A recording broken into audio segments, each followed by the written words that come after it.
Hello and welcome to another start to finish, and here we go with Eomer, and we've mostly so far concentrated on sort of fairly small models like hobbits and just infantry like Boromir, but now we're going for something a little bit more sophisticated, and we're going for reasonably high-end finish on this. So this is going to take quite a long time, so we're going to separate it down into different parts.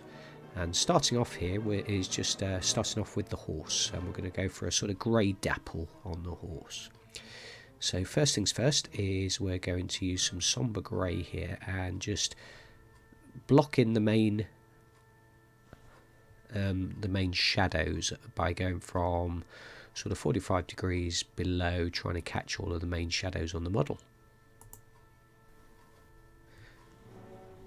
And just sort of finishing off by getting right into all of those different areas, and then from above to give us our highlights, and this is over a Halford's Grey primer, which I find a fantastic primer, which gets into all the nooks and crannies, and on this one, because I'm going to be doing a lot of sort of work to start with the airbrush, I haven't actually zenithal highlighted it.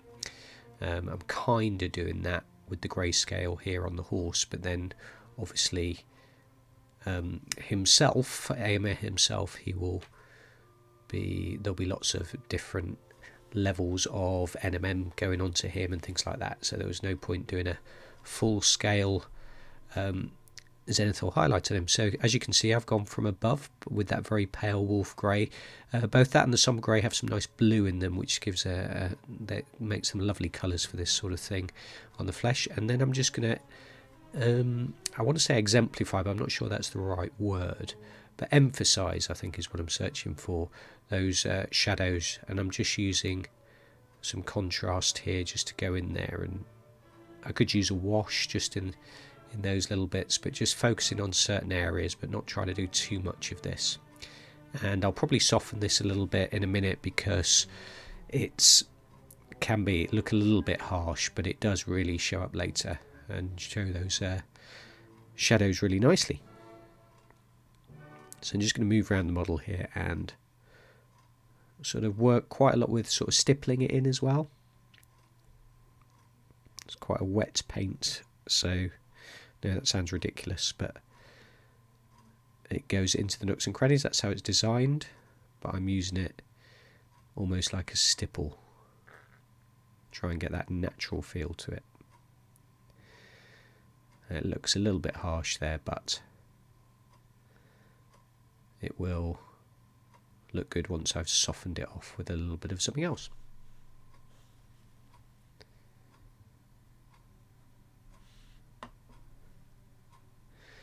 So going in with the Apothecary white, and I'm just going to soften the edges with that.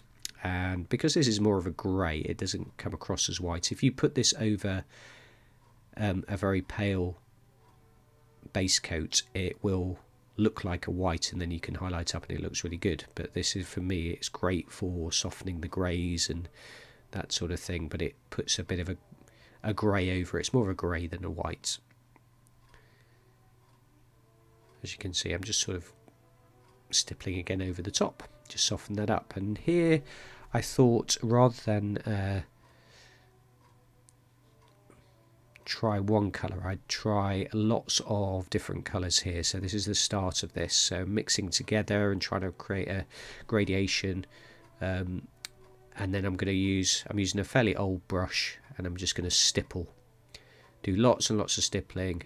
And what you'll see me do over the next few minutes is sort of play around with these greys and use different ones to try and get a dappled effect.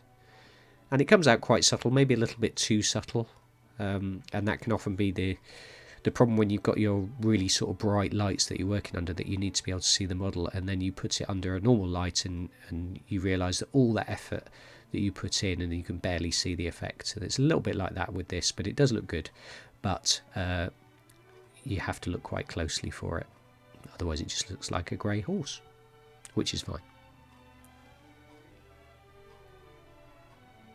So a bit more of that lovely sombre grey, which has got a nice bit of blue to it, and with the other greys there, works really well. And I'll just move up and down flanks of the horse and neck of the horse, just with various blues, stippling them on, trying to get some sort of dapple.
So now we're going to go back to our contrast, our black contrast here, Templar, Black Templar, and what I'm looking for is some contrast, so trying to get the hair on the horse, so the tail and the mane to stand out from the rest of the horse, so we get a lovely sort of dark grey here with this Black Templar, which will come across as a really dark grey, and then I can highlight it up and it will go right.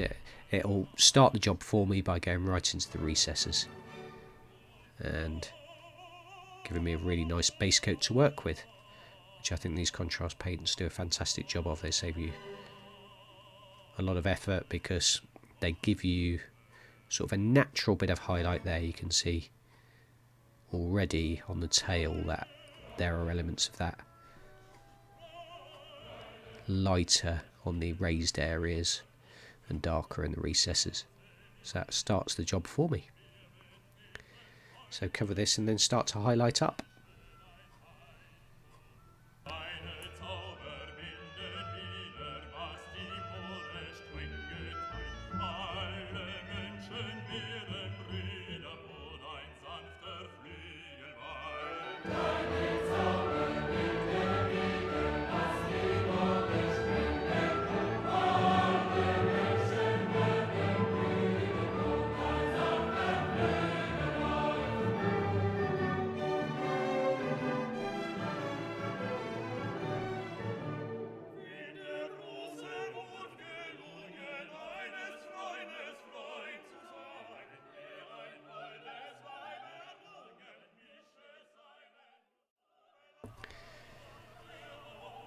Right, so we're going to come back to that a bit later, but then I'm going to take some of this lovely dark abyssal blue here, scale 75. I'm going to start to work on the sort of armour of the horse down at the bottom here.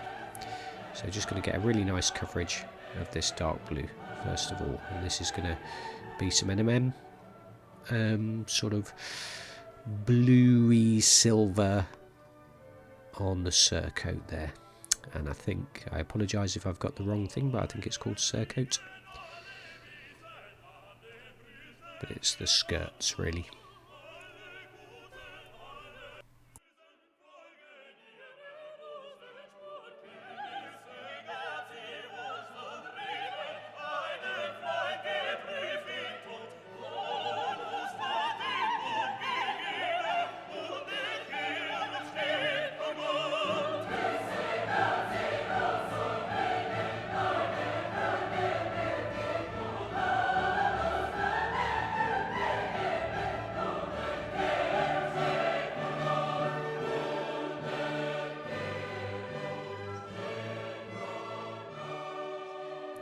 And this is the first sign of our Eomer on foot. Obviously when you're painting cavalry models in Middle Earth, then you have to do the foot model as well. And it's a good idea, I always find, to do both together, because of course if you then get a consistent paint job across both. so that one doesn't look entirely different, or you forget what different colours you've used and that sort of thing. And then I'm going to use some of the colours I've got on the palette now just to enhance some of the shadows just into the recesses on the horse there, and just make sure I emphasise some of those shadows with some of the blues, dark bluey greys I've got, and make sure that's all standing out really nicely now, especially on the face. And anywhere else where I feel like there should be a little bit more shadow, and again I'm kind of stippling it in most of the time.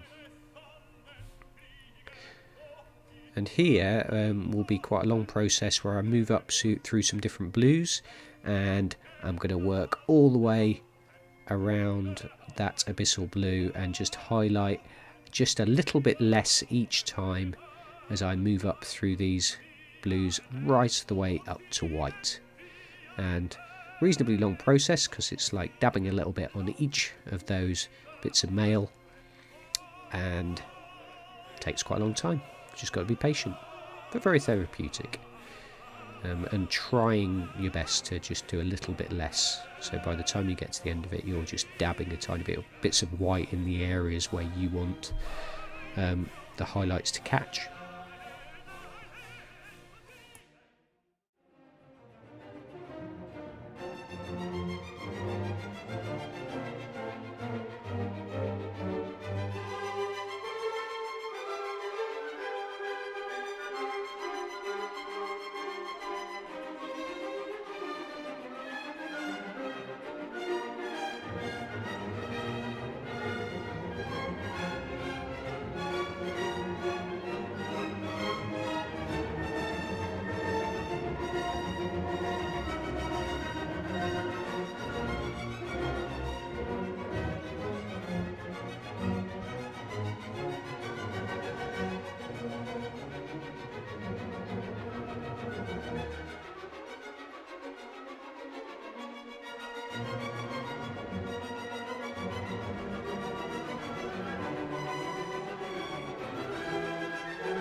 Okay, so we're finally managing to move away from sort of grayscale type colours here, and we're using some of this golden skin colour, and we're going to just work on the face now, and there's not actually much skin that you can see on this particular model at all.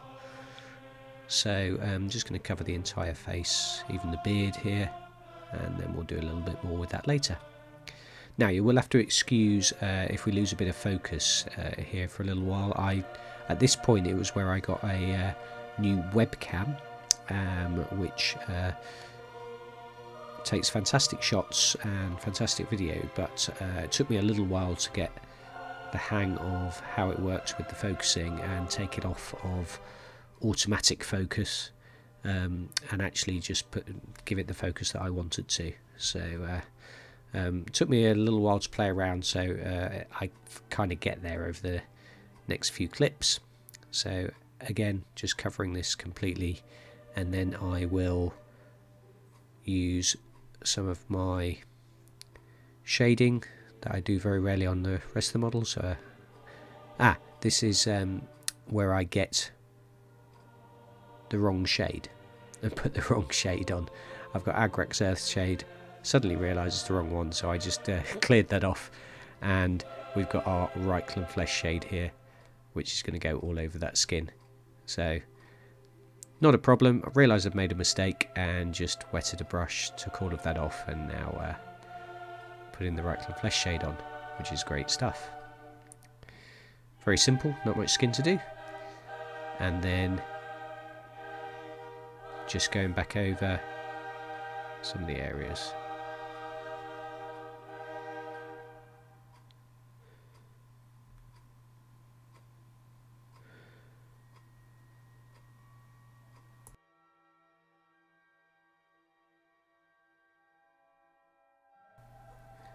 So just taking a bit of Sahara yellow here, and now I'm going to pop this onto the beard. Might come back to this beard a bit later because I need to work out. I think I need to actually go for some browns and then sort of highlight up to make it look like a blonde beard. It just kind of blends in a little bit with the rest of the skin, so I need to make that look a little bit more interesting. That's why you need to adapt. If you had a bit of a plan, you need to adapt what you were doing if it doesn't quite work.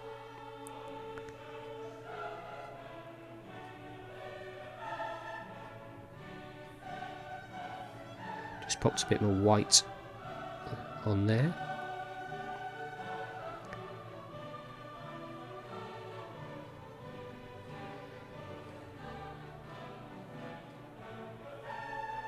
That wasn't actually white, that was, and this is where I usually hold it up to the camera. This was some pale flesh, and it's just to highlight the flesh areas of the skin.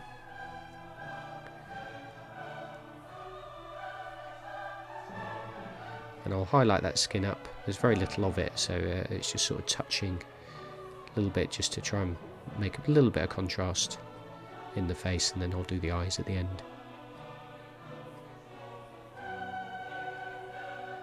And there's lots of sort of going back and forth, very small area, but people will concentrate on the face even if it's in the helmet.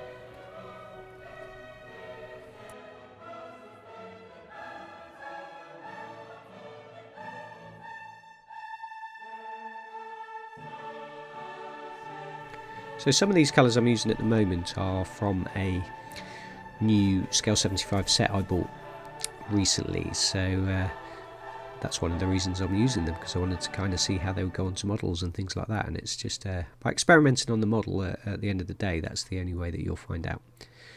So this is going to be a basis for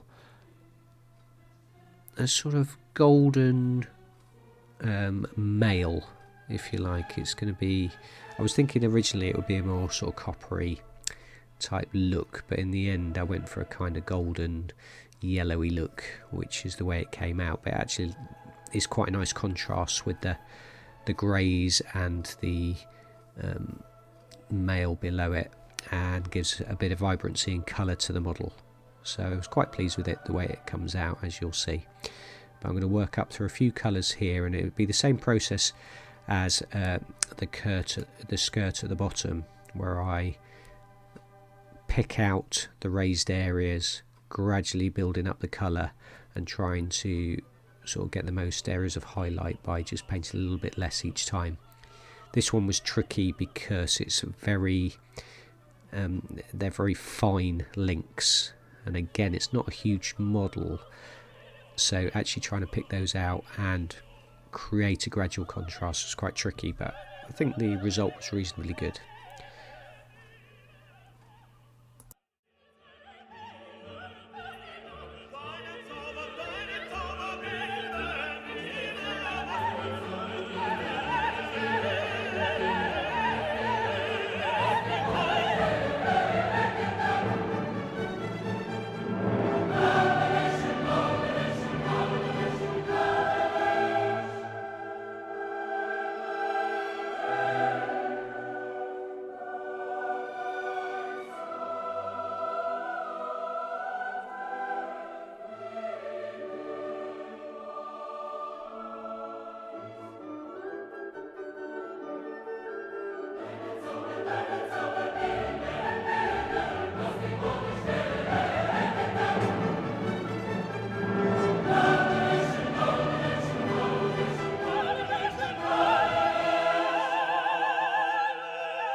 So as you can see, I have worked right up to white here.